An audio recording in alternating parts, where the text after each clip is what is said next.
அவர் இயேசுவில் என் அன்புக்குரிய சகோதர சகோதரிகளே, இயேசுவின் திரு இதய அன்பில் இன்று ஒன்றாக கூடி வந்திருக்கிற உங்கள் ஒவ்வொருவரையும் இயேசுவின் இனிய நாமத்தில் அன்போடு வரவேற்கிறேன். உங்களுக்காக அருள் பணியாளர்கள் நாங்கள் எல்லாரும் இச்சிறப்பு திருப்பலியில் இறைவேண்டல் செய்கிறோம். நீங்களும் இணைந்து இந்த இறைவேண்டலில் இன்னும் அதிகமாய், இன்னும் ஆர்வமாய், இன்னும் ஆழமாய் ஈடுபட உங்களை அன்போடு அழைக்கிறோம். இன்று டிசம்பர் மாதத்தின் முதல் வெள்ளிக்கிழமை, 2025 யூபிலி ஆண்டின் கடைசி முதல் வெள்ளிக்கிழமை.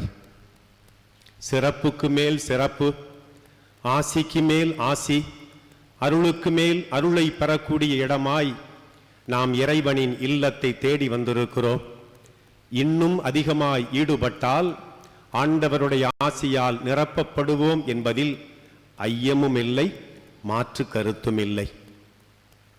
24 மணி நேர தொடர் ஆராதனையில் தொடங்கி இப்போது ஏறக்குறைய அதனுடைய உச்சக்கட்டத்துக்கு வந்திருக்கிறோம்.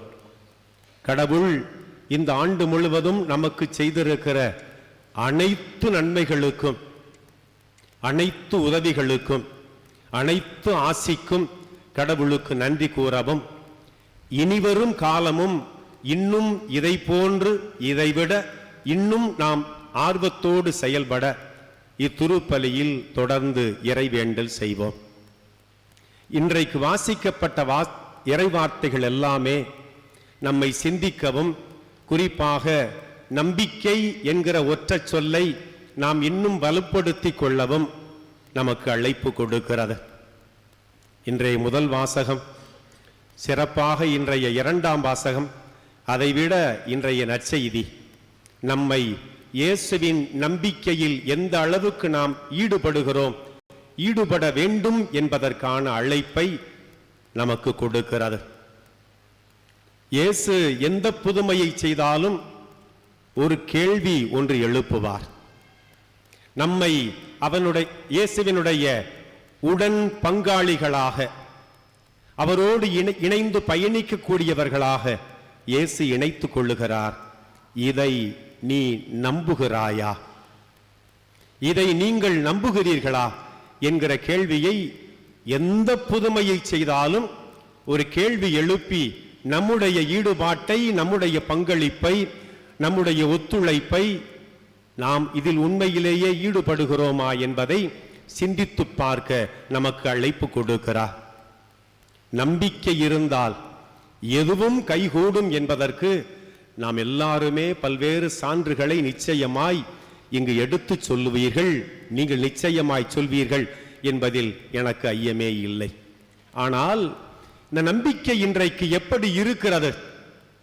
ஏன் சோர்ந்து போகிறோம்?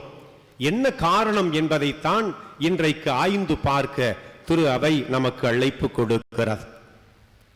நம்முடைய நம்பிக்கை எல்லாம் எப்படி இருக்கு அப்படிங்கிறதுக்கு ஒரு எளிய எடுத்துக்காட்டு ஒன்று சொல்லுகிறேன்.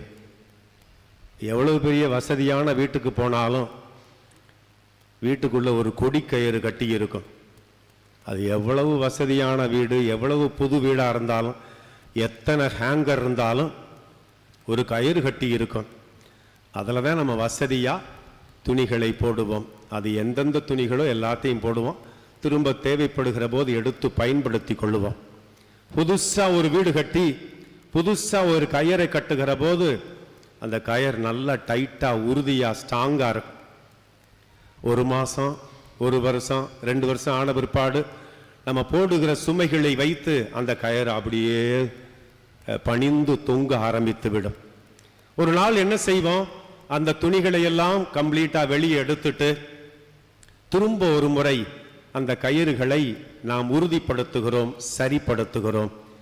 இதுதான் நம்பிக்கைக்கு எளிய அடையாளம். திருமுழுக்கு பெற்ற போது அல்லது பல்வேறு நேரங்களில் நம்முடைய நம்பிக்கை ரொம்ப ஸ்டெடியா, ரொம்ப உறுதியா, ரொம்ப பலமா, ரொம்ப ஆற்றலோடு இருந்தது. ஆனால் ஏதோ சில காரணங்களுக்காய் சில நேரங்களில் நம்முடைய நம்பிக்கை இந்த கயிறு மாதிரி அப்படியே வளைஞ்சு நெளிஞ்சு நம்முடைய நம்பிக்கை ஏனோ தானோ எங்கு இருக்கக்கூடிய ஒரு சூழலுக்கு வருகிறது. இன்றைக்கு அதை மீண்டும் உறுதிப்படுத்தி கொள்ள அந்த துணிமணிகளெல்லாம் எடுத்துட்டு சரி செய்தது போன்று நம் உள்ளத்தில் இருக்கிற எல்லாவற்றையும் இந்த திரு இருதய ஆலயத்தில் இறக்கி வைத்துவிட்டு வந்தது மாதிரி போகாம நம்பிக்கையில் இன்னும் உறுதியாய் இன்னும் ஆர்வமாய் செல்ல நம்முடைய இந்த திருத்தர அருள் பணியாளர் நமக்கு அழைப்பு விடுத்திருக்கிறார். இன்னும் அதிகமாய், எதில் இன்னும் அதிகமாய் போகும்போது இன்னும் கொஞ்சம் பணத்தை நிறைய எடுத்துட்டு போகணுமா, நகை வாங்கணுமா, இடம் வாங்கணுமா, எது அதிகமாக இன்றைக்கு தேவைப்படுகிறது? ஒரு வார்த்தையை சேர்த்து கொள்ளுவோம், நம்பிக்கையில் இன்னும் அதிகமாய். நம்பிக்கையில் இன்னும் அதிகமாய் நாம் ஈடுபட்டால் மற்ற எல்லாமே சேர்ந்து வந்துடும், நிச்சயமா வந்துடும். அதில் எந்த குறையும் இல்லை. கடவுள் மீது நம்பிக்கை கொண்டோர் எப்போதும் கைவிடப்படார். இன்றைய 2ஆம் வாசகத்தை எடுத்து பாருங்கள். யாக்கோப்பு எழுதிய திருமுகம் 1 அதிகாரம் 6வது வசனம், அருமையான வசனம். அந்த ஒரு வசனம் போதும் நம் வாழ்வை இன்னும் திடப்படுத்த, உறுதிப்படுத்த. யாராவது வாசிக்கிறீங்களா? நம்ம எல்லாரும் கேட்கிறோம், நம்பிக்கையோடு கேட்கிறோம். ஆனால் ஒரு சின்ன ஐயப்பாடு, ஒரு சின்ன சந்தேகம். கேட்போம், நடந்தா சரி, நடக்காட்டினா பரவாயில்ல, அடுத்த முறை கேட்டுக்கிடுவோம், அடுத்த முதல் வெள்ளிக்கு வருவோம். இதுதான் இந்த ஐயப்பாடில் இருக்கிற மிகப்பெரிய ஒரு குறைபாடு. யார் நம்பிக்கையோடு இருக்கிறார்களோ அவர்களுக்கு எல்லாம் சேர்த்து கொடுக்கப்படும். 100% நம்புறது, முழுமையா நம்புறது. கடவுளே, நான் உன்னை முழுமையாய் நம்புகிறேன், அதில் எந்த ஐயமும் இல்லை என்று சொல்வோருக்கு கடவுள் முழுமையாய் வளம் கொடுக்கிறார். எனவே நம்முடைய நம்பிக்கையில் நாம் இன்னும் அதிகமாய் ஈடுபட்டால் ஆண்டவர் சேர்த்து கொடுப்பார், அள்ளி கொடுப்பார், அபாரமாக கொடுப்பார். நான் தற்போது ராமநாதபுரம் பங்கில் பணிபுரிந்து கொண்டிருக்கிறேன். பல நம்பிக்கையாளர்களை பார்க்கிறேன். ஒரு நபர் வயது 55 இருக்கும். அவர் பெயர் ஞான முருகன், ஒரு இந்து சகோதரர். எங்க கோவிலை அடிக்கடி கிராஸ் பண்ணுவார். நான் போன புதிதில் அவரை பார்த்தேன், வியந்தேன். ஒரு நாள் அவரை நிறுத்தி, ஐயா உங்க பேர் என்ன, எங்கிருந்து வர்றீங்க, என்ன செய்றீங்க என்று கேட்டேன். நான் கேட்டதற்கு ஒரு காரணம் இருந்தது. அவருக்கு கைகளில் கால்களில் 2 விரல் தான், கட்ட விரல் இருக்கும், மற்றெல்லாம் சேர்ந்து ஒரு விரலாக இருக்கும். இடது கையிலும் அப்படி, 2 கால்களும் அப்படி. அவருடைய பிறப்பே அப்படி. கொஞ்சம் கற்பனை பண்ணி பாருங்களேன், கட்ட வர இதெல்லாம் சேர்ந்து ஒரே விரல். இப்படி கைகளும் கால்களும் எல்லாமே அப்படி இருக்கிறது. நீட்டா ஷேப் பண்ணி ட்ரிம்மா அழகா வருவார். நான் அவரை பார்த்து கேட்டேன், ஐயா உங்க பேர் என்ன, என்ன செய்யறீங்க, அடிக்கடி கோயிலை கிராஸ் பண்றீங்களே, என்ன செய்யறீங்க என்று கேட்டேன். அவர் சொன்னார், என் பேரு ஞான முருகன். என் பேரு முருகன். ஒரு பிரதர் எனக்கு அந்த ஞானம் என்பதை சேர்த்து கொடுத்தார். எனவே ஞான முருகன் என்று நான் வைத்துக் கொண்டேன். நான் ஞான முருகன். எனக்கு திருமணமாகி 3 பெண் பிள்ளைகள் இருக்கிறார்கள். 3 பேர் வேற வேற ஊர்ல இருக்கிறான். நானும் என் மனைவியும் மட்டும் ராமநாதபுரத்தில் இருக்கிறோம். என்ன செய்றீங்க, என்ன ஒரு பைய தினம் எடுத்துட்டு போறீங்களே, அங்கே ஒரு ஹாஸ்டல் இருக்குது, அதுக்கு தினமும் சாப்பாடு சமைச்சு கொண்டுகிட்டு போய் அங்கே கொடுக்கிறோம். நான் தான் சமைக்கிறேன், என் மனைவி எனக்கு காய்கறி வெட்டி கொடுப்பார். சொன்னது யாரு? 2 விரல்களை கொண்ட ஒரு மனிதர். நான் பார்த்தேன், வியந்தேன். முகத்தில் அவருக்கு அவ்வளவு மகிழ்ச்சி, அவ்வளவு ஆனந்தம், அவ்வளவு சிரிப்பு. நீட்டா இருப்பார், எப்பவுமே பார்ப்பதற்கு அழகாக இருப்பார். நம்மெல்லாம் ஏதாவது ஒரு குறையை சொல்லி இது இல்லை அது இல்லை அது குறைவாக இருக்கிறது என்று சொல்லுவோம். என்னை பொறுத்தவரை என் நம்பிக்கையை இன்னொரு முறை அவர் தட்டி பார்த்தார். நாம் எல்லாரும் எப்படி இருக்க வேண்டும் என்பதற்கு அந்த சகோதரர் ஞான முருகன் ஒரு மிகப்பெரிய சான்று. நான் அவரை பார்த்து பேசினேன். இப்ப அவர் போகிற போது வருகிற போதெல்லாம் சத்தமா கையை தூக்கி ஃபாதர் என்று சொல்லி நம்பிக்கையோடு உறக்க கூறுவார். என் அன்பு சகோதர சகோதரிகளே, குறைபாடு இல்லாத மனிதரே இல்லை. நீங்கள் குறைகளையே பற்றி எண்ணிக்கொண்டிருந்தால் இருக்கிற நம்பிக்கையும் இல்லாம போயிரு. இன்னும் அதிகமாய் குறைகளையே எண்ணி சுமந்து கொண்டிருப்போம். ஆண்டவர் இயேசு இன்றைக்கு ஒரு அழைப்பு விடுக்கிறார். இன்னும் அதிகமாய் உங்கள் நம்பிக்கையை சிக்கன பிடித்துக் கொள்ளுங்கள். இதை செய்தால் ஆண்டவர் இன்னும் சேர்த்து கொடுப்பார், இன்னும் அதிகமாய் கொடுப்பார். குறைபாடு கொண்டவர்கள் அல்லது குறைபாட்டை பெருசா என்றவங்க எப்போதும் பள்ளத்தை நோக்கி போகக்கூடியவர்கள், அழிவை நோக்கி போகக்கூடியவர்கள், எதிர்மறை எண்ணம் கொண்டவர்கள். இன்றைக்கு நேர்மறை எண்ணம் கொண்ட இருவர் இயேசுவை தேடி வருகிறார்கள், பார்வையற்ற இருவர். மத்தேயு எப்போதும் இருவரை அடிக்கடி சுட்டி காட்டுவார். இன்னொரு இடத்தில் நான் ஒரு மேற்கோள் மட்டும் சொல்லுகிறேன். மத்தேயு நற்செய்தி 8ஆம் அதிகாரம் 28ஆம் வசனம். 8ஆம் அதிகாரம் 28ஆம் வசனம் வாசிங்க.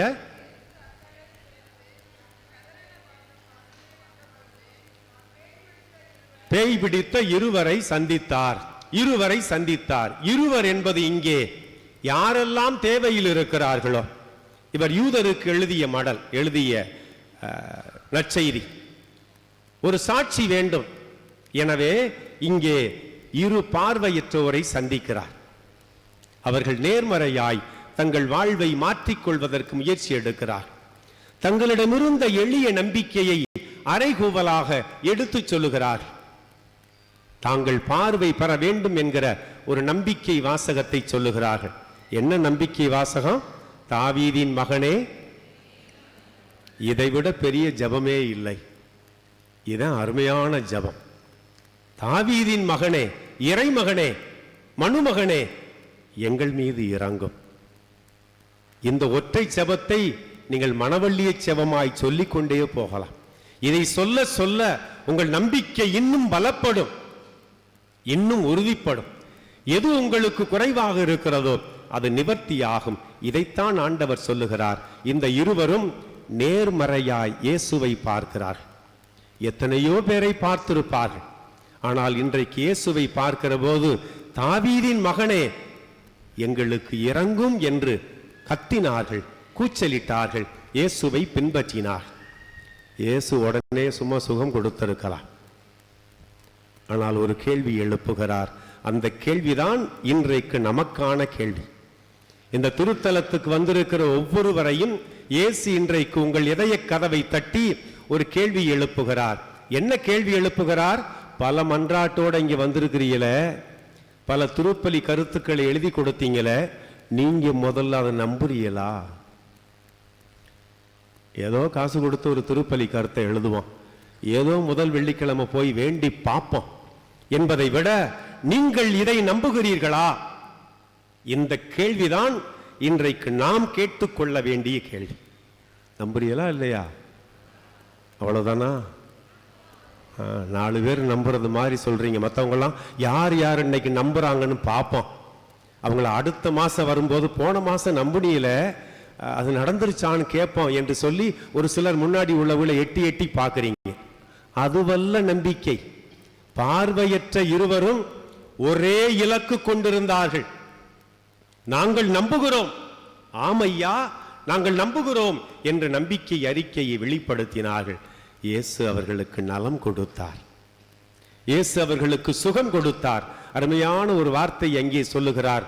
நீங்கள் நம்பியபடியே நீங்கள் பார்வையை பெற்றுக் கொள்ளுங்கள். நம்பிக்கையோடு இருப்போருக்கு கடவுள் அள்ளி கொடுப்பார், தாராளமாய் கொடுப்பார்.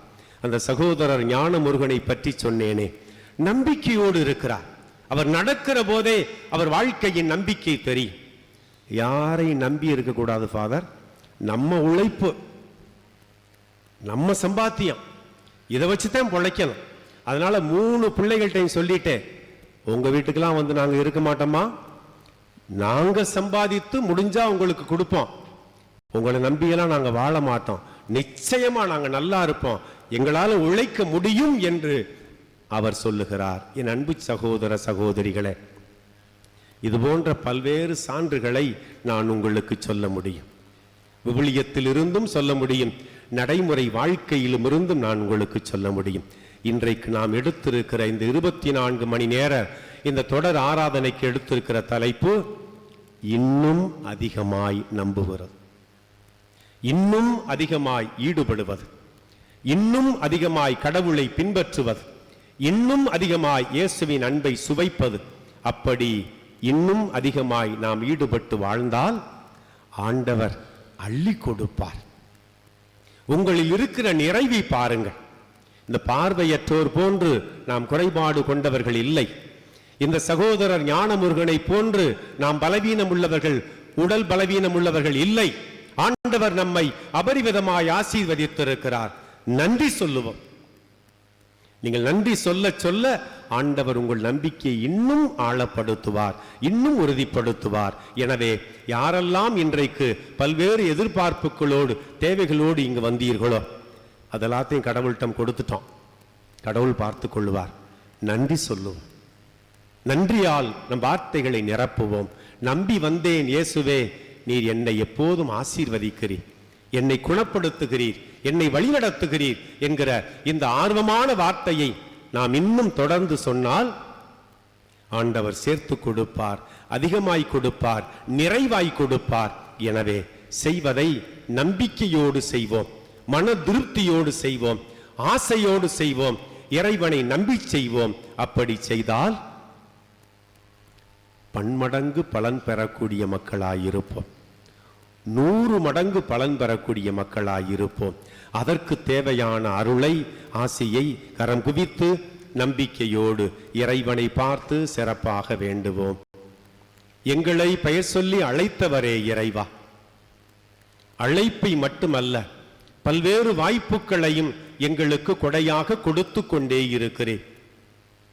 திருமுழுக்கால் எங்களை அர்ச்சித்து நம்பிக்கை என்கிற விதையை எங்களுக்கு கொடையாக கொடுத்தி அது இன்னும் ஆழமாய் அர்ப்பணமாய் எங்கள் இதயத்தில் வேரூன்ற பல்வேறு அருள் அடையாளங்களை எங்களுக்கு கொடையாய் கொடுத்தி எங்கள் பெற்றோர், ஞான பெற்றோர், ஆசிரிய பெருமக்கள் வாயிலாக எவ்வளவோ ஆசிகளை, நம்பிக்கையின் வார்த்தைகளை எங்களுக்கு தாராளமாய் கொடுத்தி நேர்மறையாய் எங்கள் வாழ்க்கையை நாங்கள் எப்போதும் அணுகவும் நீர் எங்களுக்கு கொடையாக கொடுத்திருக்கிற அத்துணை வாய்ப்புகளையும் பயன்படுத்தவும் நம்பிக்கையில் இன்னும் அதிகமாய் வேரூன்றி வாழ எங்களை ஆசீர்வதிப்பீராக. இன்றைக்கு இந்த சிறப்பு திருப்பலிக்கு வந்திருக்கிற ஒவ்வொரு நபரையும், ஒவ்வொரு குடும்பத்தையும் நீர் ஆசீர்வதியும். இங்கிருந்து திரும்பி செல்லுகிற போது நம்பிக்கையில் வேரூன்றியவர்களாய் இவர்கள் எப்போதும் நிலைத்திருக்க செய்தருளும். எங்கள் ஆண்டவராகிய கிறிஸ்து வழியாக உம்மை மன்றாடுகிறோம். ஆமென்.